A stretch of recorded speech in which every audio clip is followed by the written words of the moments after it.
Takže, no dobrý, vidíte. Na hopíš gumiček potřebujeme 3 nějaký takové fix nebo co chcete. Můžete prák, ale ještě se vám to bude dělat blbě.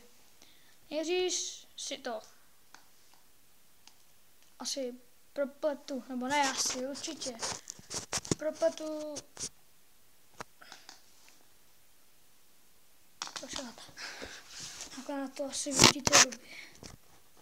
Takhle by to chtělo. Doufám. Tak.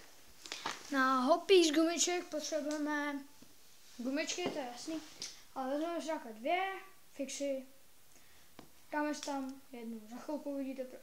Nebo zatím si ji vyndáme, propleteme tu jednu, vidíte, asi jo, viď? Takhle propletu jednu. Pořádně to stáhnu dolů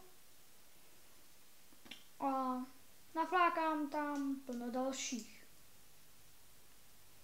Já tam nebudu dělat moc. Prostě kolik chcete. To je úplně jedno. Tak. Prostě co nejvíc. Chtěl by to pořádný chuchvalec. Už to asi podepřu. Tak. Protože ono to začne stahovat a to už je potom na nic. Až to udělám, tak to vám řeknu za chvíli, co bude dál. A doufám, že všichni pochopili, že jsou to gumičky normálně jaký prostě chcete, nemusíte to dělat jako já. Prostě to tam nějak naflákejte. Jo, a je to hopík z gumiček, jo. Kdyby se někdo nevěděl. Byl to můj výmysl, nebo kámoš takový ze školy to zkoušel takhle udělat. No a já jsem to potom zkoušel takhle udělat kus doma. No a vznikl mi z toho takový hopík. Pak se to ale chce rozplést, to vám ukážu úplně na konci. Ty vole. Tak. Mě už to začíná celkem nebavit. Jak bych to řekl, no.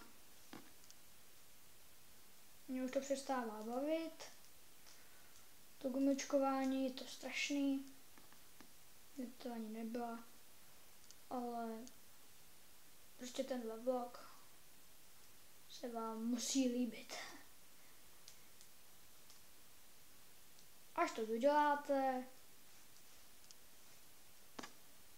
jako já jsem to sice úplně nedodělal, nebo nedodělal, tak tu úplně spodní, tu překroucenou do 8 přetáhnete úplně nahoru, jako se to dělá. No a pak to normálně slečete. No to je celkem stěží.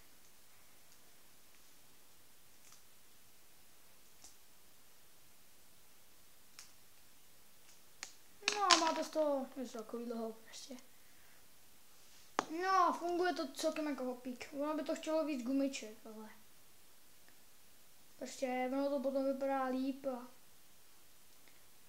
prostě takhle by to chtělo udělat, no, takhle to pak nějak vypadá.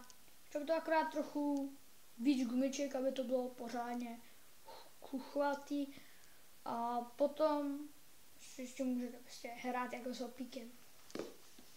Jo, a rozplet se to dá, že vytáhnete tuhle gumičku, kterou už vidíte, která to drží, no a už to máte rozpletený. Takže čau.